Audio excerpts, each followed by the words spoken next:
right side of campus, we have Clay from Georgia Tech, Ethan Hello. from Georgia College, and I'm Alex Uh, from Kennesaw State University Marietta campus. And we're just gonna kind of be talking about some random stuff tonight. You guys think we should start off with Evergreen? sure. Why Yeah. not? Let's go So are for you it. are you guys kind of updated on what's going on in Evergreen? Not really. I just know it's one of the most liberal colleges in the U.S. Well, basically what's happening But is, oh sorry, every year at Evergreen College they did a day of absence where students of color wouldn't come to class, and to kind of symbolically, and they would attend, I think, diversity programs and stuff like that. In the school, they accepted it. They recognized it wasn't like they just walked out of class, whatever. But this year, they made a request that all white students and faculty not come to school at all. Not, like willingly leave class like the students of color would do every year.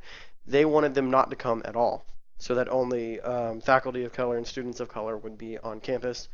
And for a when day, yeah, just for the day, the day of absence. And one of the professors, Brett Weinstein, I'm not sure what he teaches, but he pretty much stated that this was a show of force and oppression, which I kind of agree it was. And that's when kind of all hell broke loose, when white students and white faculty still started showing up that day. And that's kind of what sparked the protests that are going on now, or that may have ended by now, but at the time were kind of the hotbed. And most of them were around Mr. Weinstein, who actually was on Fox News not too long ago, and the dean, who was trying, if you watch the videos, he was trying very patiently to deal with these students, but of course, with a 98% acceptance rate and a 400, 500 average SAT score, they're obviously not the most educated students. well, I think it's just like a sad reflection on our society when people are being scrutinized for showing up to class and doing their job, Mhm. and Yeah, they're I and agree. I agree. it's just pathetic. Like you can't because if it were the other way around, if we were like all black students don't show up to class today, that would blow up the news pretty much. Mhm.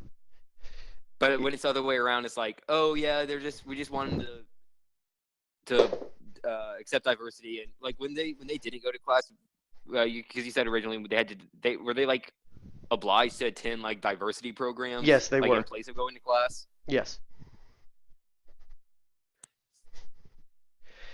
And it's less, I'd say, societal as much as it is the way these students, their minds are kind of programmed to see this. I guess they're seen as they can make these demands because they are the oppressed, they are the Yeah, looked down upon in society. They're put at a place lower, a starting point that they see as lower than anybody else, which in a lot of ways I don't believe now is as true as it would have been years ago.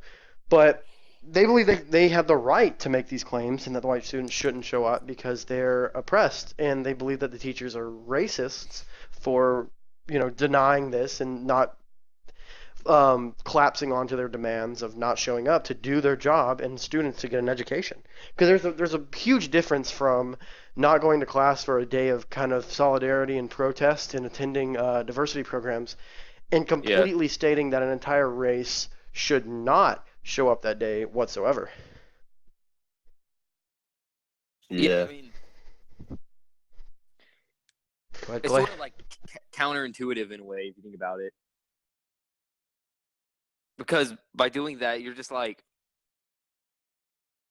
because you want to. Their goal is to actively promote diversity, but by Mhm. doing that, you're further separating them. Like, all right, this race, all white kids don't go to class today, Yeah. and then you expect them to act in solidarity with the other students. But like when you're separating people like that, it's just really counterintuitive to what they were trying to go for, Yeah, which and is just I'm further alienating people. I mean, that's pretty much all of what it is. I don't like what exactly goes on during the diversity programs that makes them more accepting or whatever they're trying to go for.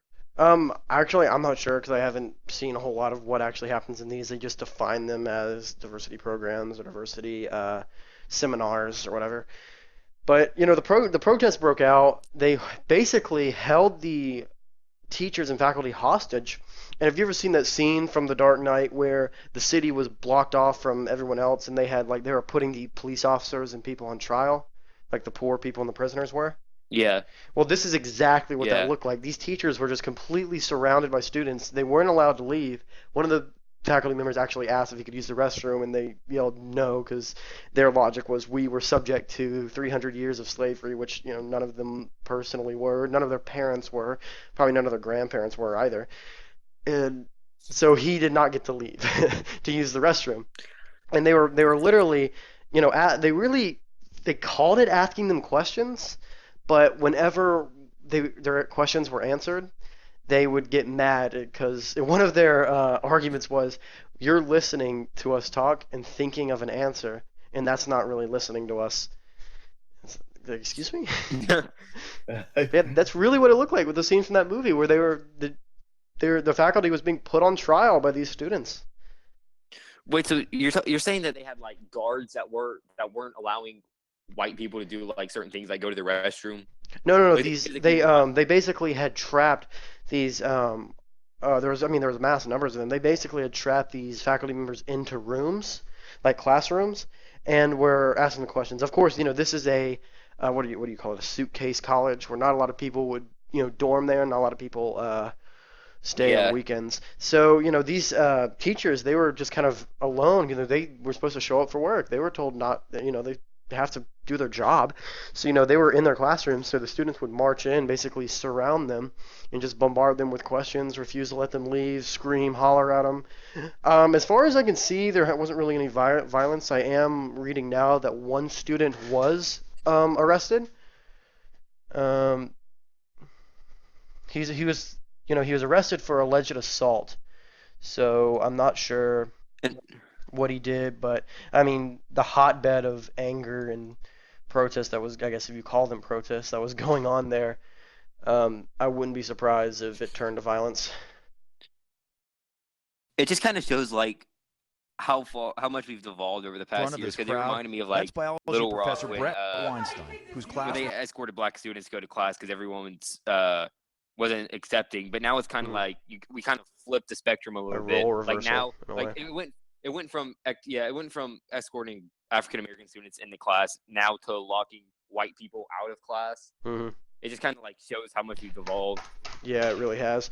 over It's the kind past of it's kind of the whole years.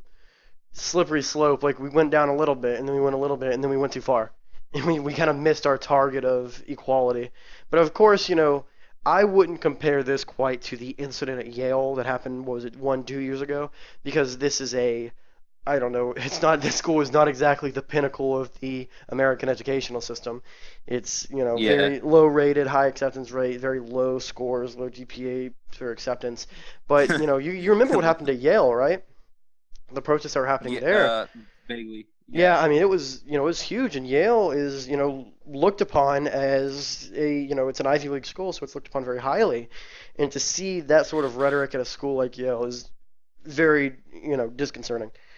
But I don't know, at a school like this, I don't know, I don't see it as that much of a problem because it really is the, I guess, low income, low education minority Yeah. of It's the like the U.S. bottom where it's of the happening. chain. It's yeah, the kind of the lowest common denominator that's doing this. Not to give an elitist attitude, but these aren't highly educated people.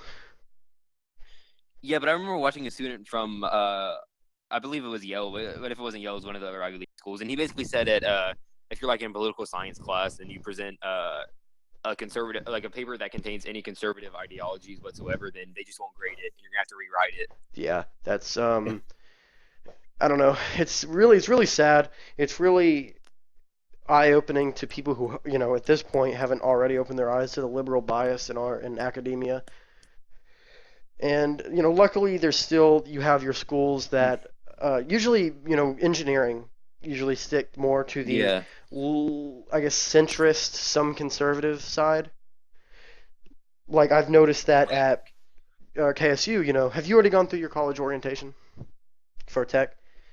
No, not until July. Well, at our orientation, we went through our, the whole rigmarole, everything, until the very end. We had our diversity seminar, which was kind of taken as a joke by most of the students because most students there are technical students. They're there for engineering. I think it's the our high.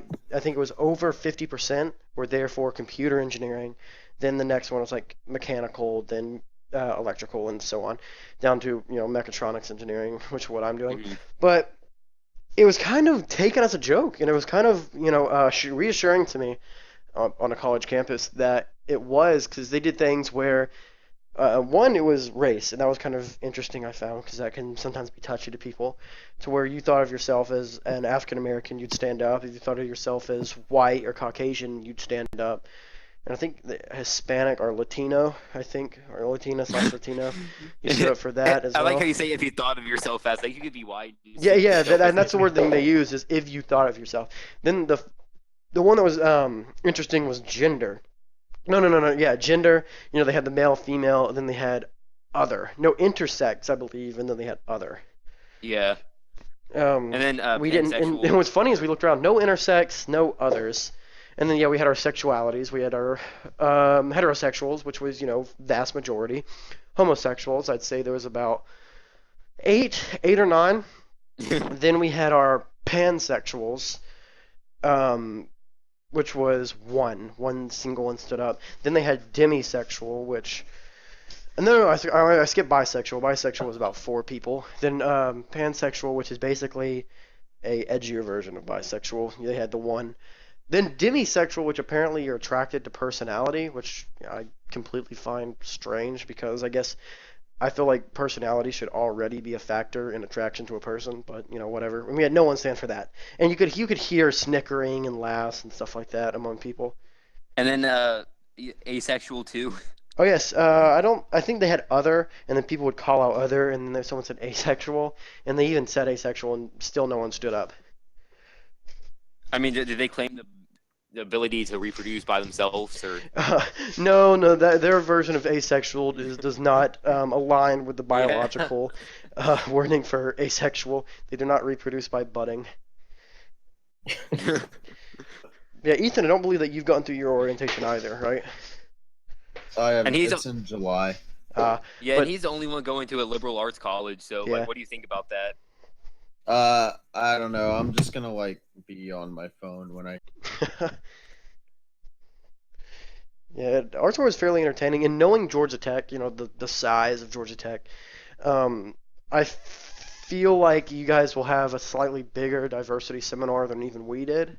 Well, no, well, KSU has more students than Georgia Tech. No, no, no. I'm on the Marietta campus though. Oh, so Our yeah, so you main probably our have more main than campus has a yeah, lot more than our engineer. yeah, What we quote as the old SPSU, our engineering campus, yeah, because I guess it feels fitting because there's such a divide between your regular college majors and their um, tend to lean towards being liberal and your engineering majors, to where we're completely yeah. separated by a campus by about 20 minutes of driving. I think that's funny. Well, I don't know. Like, I wouldn't expect a diversity seminar at an engineering, like a college that's specifically geared towards engineering. Yeah. But because I mean, it's just not people don't care about it as much than they would at a liberal arts college. Oh But well, I guess they're going to shove it down our throats no matter where we are. we actually took a poll while we were in there on how many people thought that diversity was an important factor of choosing a college. And I believe I actually took a picture of the poll in here while we took it.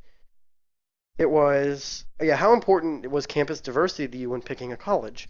And it was out of, I want to say we had 200 people respond while we were in there. 13% said very important, 12% said somewhat, and 75% said I didn't really think about it. Because I honestly didn't think about it. I know most people didn't. When you're picking a college, you're looking at admission rates, you're looking at majors, you're looking at job placement rates. I feel like Yeah, diversity, picking your university where you're going to continue your education, is going to be little, very low on your priority list to not apparent at all, to where you don't really care about diversity whatsoever. Yeah, I know. I I'd like mean, them to like ask that same question to a black college, to be maybe honest. it yeah, maybe it's like more applicable to minority students where they'll kind of check to see if like if a black student's applying, he'll probably he or she would probably check like how many black students the college has. They don't want to be the only one on campus. So, but I guess for Mhm. us, it's not that big of a factor. Yeah, but I wouldn't think And that for you even for would most minorities, it's not that big like. of a factor. You have, let's say you have your, ignoring uh, financials, and let's say you had very good grades, and you're choosing between Georgia Tech for mechanical engineering and UGA for mechanical engineering, but UGA has a higher percentage of students of color. I don't think that's going to sway them towards UGA any No, more than it would Tech, no. because Tech has a much better mechanical engineering program. And yeah, I mean, they consider. I don't.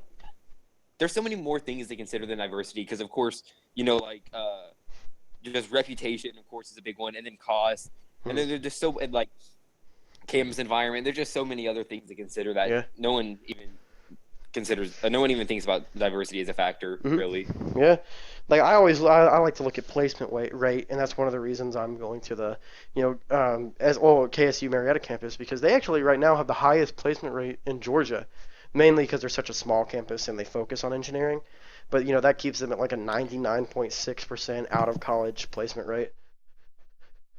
Oh, Yeah, mainly because it's fairly small campus. I like yeah, that real makes good sense. small classes. You don't have to worry about BS and stuff like that. And I think it's really cool. But we kind of strayed a bit away from Evergreen. But I feel like the stuff we see at our colleges, Tech and Well, SDSU, you're not gonna really see at Evergreen. But you might see it well, I at mean, Evergreen. Georgia College, which is why I'm It's really interested in Ethan's orientation. it's just Evergreen. It's just such a like odd example. I mean, it's not going to be applicable to where Cass College, like in Olympia, Washington, like 98.9% acceptance rate. It's just not a normal college. I mean, it's hard to Yeah, deny that. And you it's would just never we're see just that not going to college on the experience like map, yeah, except for because something like this. Georgia Tech, KSU, they're not going to lock white students out of class. Yeah. But it's still like something that's going on in the real world, and Mm. we need to pay attention to it. Again, it could be We a just can't slippery ignore it. slope. This could move to schools like Tech, where they say, all right, students of color, come to class, and all non-students of color don't come to class. And a real quick, fun fact: Macklemore is actually an alumni of Evergreen. Oh, Oh, really? That's very funny. prestigious Yeah. indeed. And Well, I wonder, like, Matt Growing also. go ahead. He's a cartoonist for The Simpsons. Go Geoducks. They're Yeah. putting some real amazing people out there. But my question is like, when is it gonna rise? Like the question between equality, the difference between equality and special treatment. Like there's some point where we have to be like, okay, is this equality or is it just special treatment? Well, yeah. Well, some campuses have yet to um, even recognize that with the whole um, Oh, I'm sorry. What's it called? Accepting students of color, like diversity quotas that basically colleges have. Affirmative well, action. Affirmative yeah. action. Thank you. I couldn't think of the word. Affirmative action programs, and they still don't recognize how obvious that is, even though there's been there's been a Supreme Court case on it saying that it's basically you can't really do that. You can't take away a spot. Yeah, Bakke versus California. Yeah, but there's still schools that really do it. That they have to make sure they can hit this quota, and what it's basically doing is it's putting these students, it's setting them up to fail, because it's taking a student who normally would not get into a college because they're not intelligent enough, putting them in anyways. Then they Yeah, flunk out of classes, but you're still out your tuition, you're still out the money you spent going to yeah, that college in the first place. yeah. And the ruling was that you can consider race as a factor in college admissions, but you can't have a specific quota. Yeah, yeah, yeah. But you can still consider it as a factor. So, Hmm. And and what it's really doing is it's kind of like a double-edged sword because like you said, you're pretty much just it's just a disadvantage to that student who wouldn't be admitted under normal circumstances, and it makes the university look worse because you're taking someone who's like you're going to be really intelligent and actually add a lot to the university, and you're just taking that person away and then filling that spot in with someone who could very well flunk out, and that just hurts the university's reputation in general. Yeah, and what else we're not looking at? We're not looking at how it hurts taxpayers because a lot of students of color get a lot of financial aid, and a lot of that financial aid, the government financial aid, will come out of our pockets. Yeah, and it comes out of the taxpayers' money, and that's just the taxpayers. You're putting in your money. It's going to these financial aid. The financial aid is going to these students, and then the students flunk out, so you're not even getting a educated population for that in the first place. So it's basically like a subsidy. Yeah. It's just not. It's not allocating economic efficiency to where it should be allocated. Like, you have to allocate the tax dollars to the best students. But if you're subsidizing minorities just simply because of the fact that they're a minority, but they won't perform as well, that's just not efficient. Mm-hmm. And it's not. It doesn't take a genius to realize that. Yeah.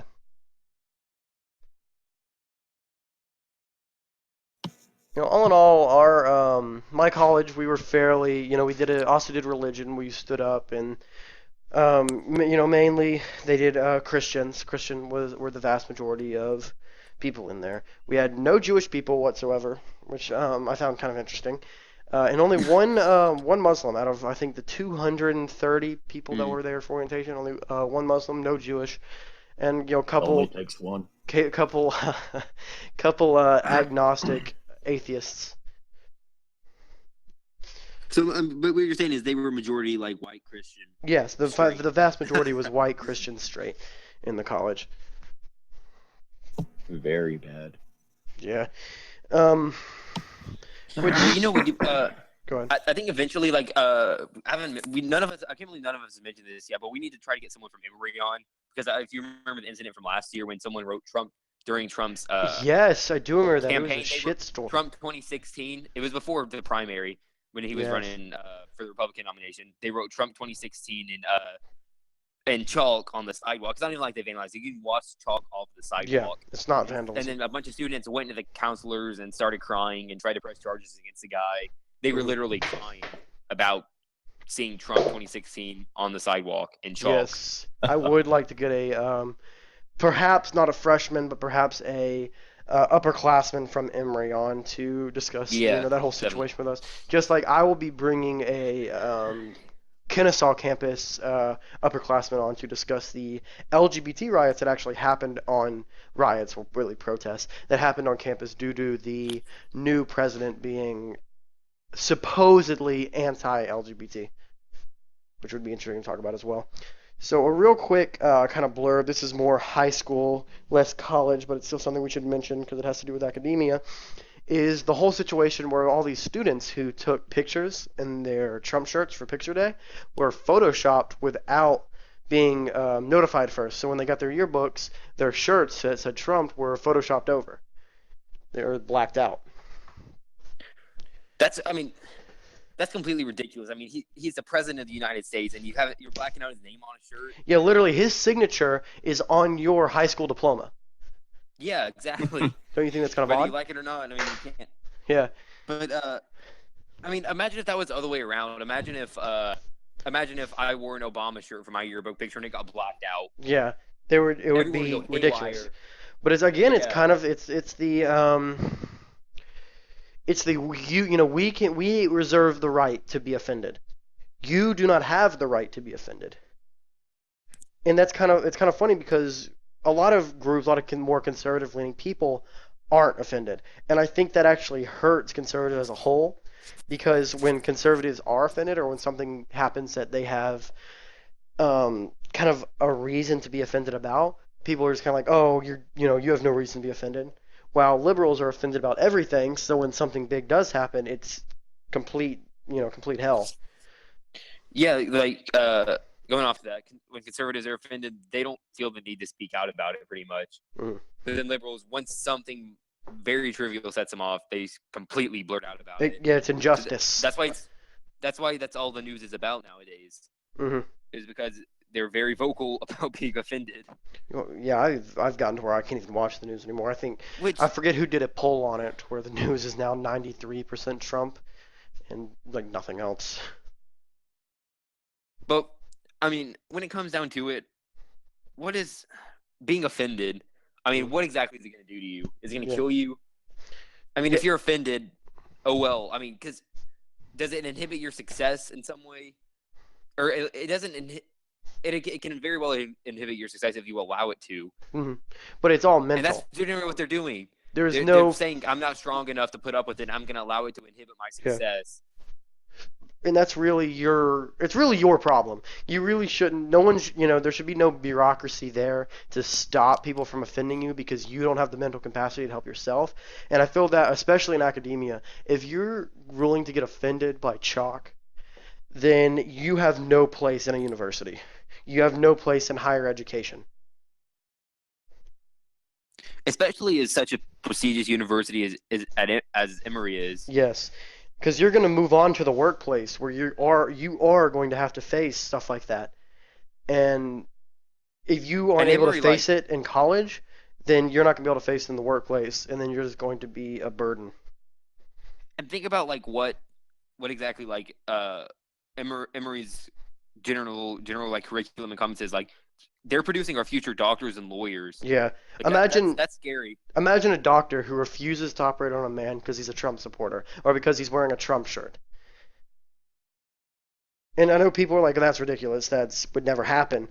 But there's a recurring theme of liberalism where people look at stuff and they're like, "Oh, that'll never happen. That's ridiculous. You're just on this slippery slope fallacy."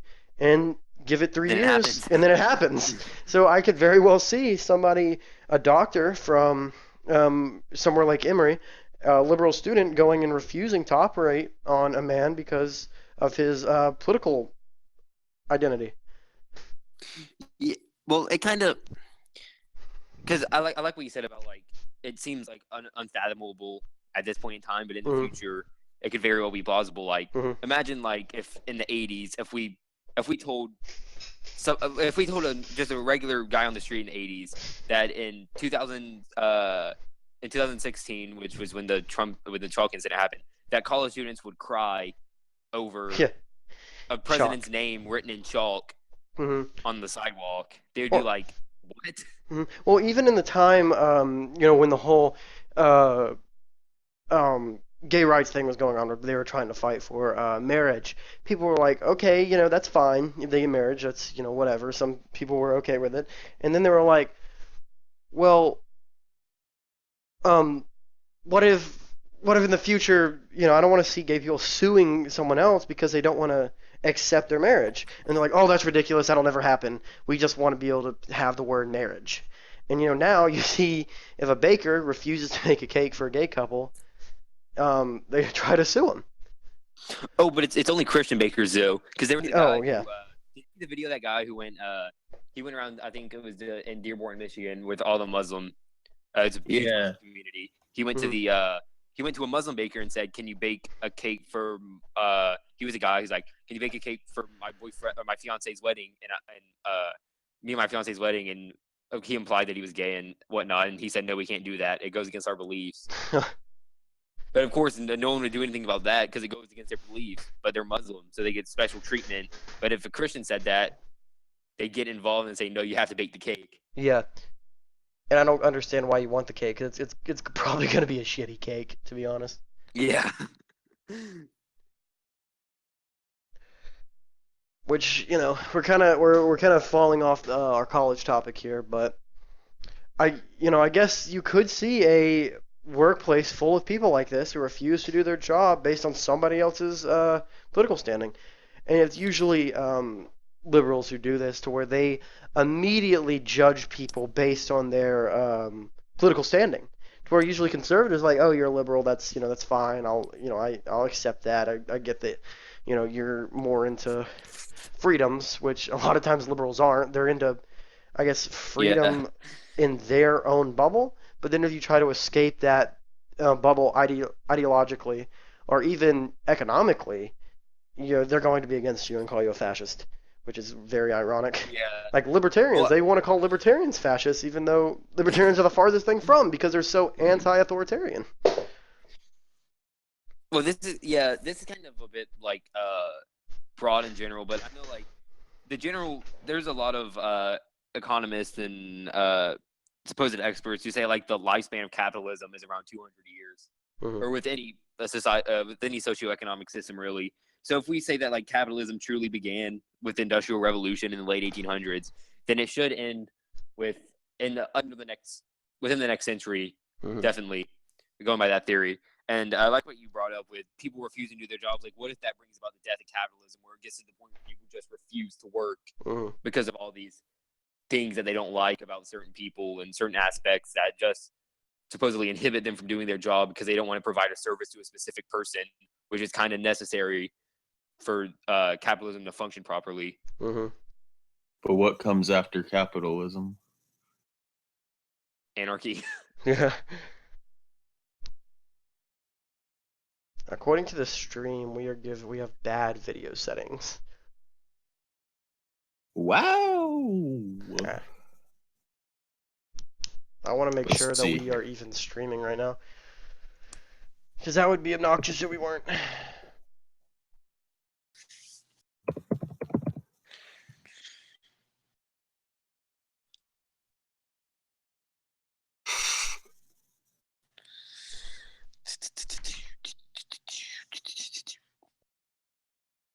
Let me double check our stream, make sure we are even live.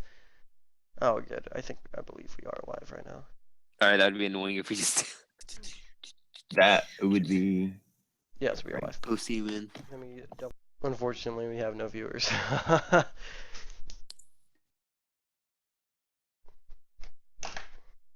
What? What are you talking about, kid? We have like 1,000 viewers. I wonder if YouTube is the right platform for us. I think it just takes time, honestly. Yeah. It's gonna take a little bit. How good are you guys at video editing? I don't know how to at all. Because I have Yeah, the I'm not that- one I'm my not that one good. PJW video where it's just me talking about how we will talk about stuff in our live stream. Yeah, we need. If you have the. So did you record all that pretty much? Do you want me? There's still live streaming right now. If you just want to end it. Yeah, I think it. I mean, I think it pretty much ended already since we kind of like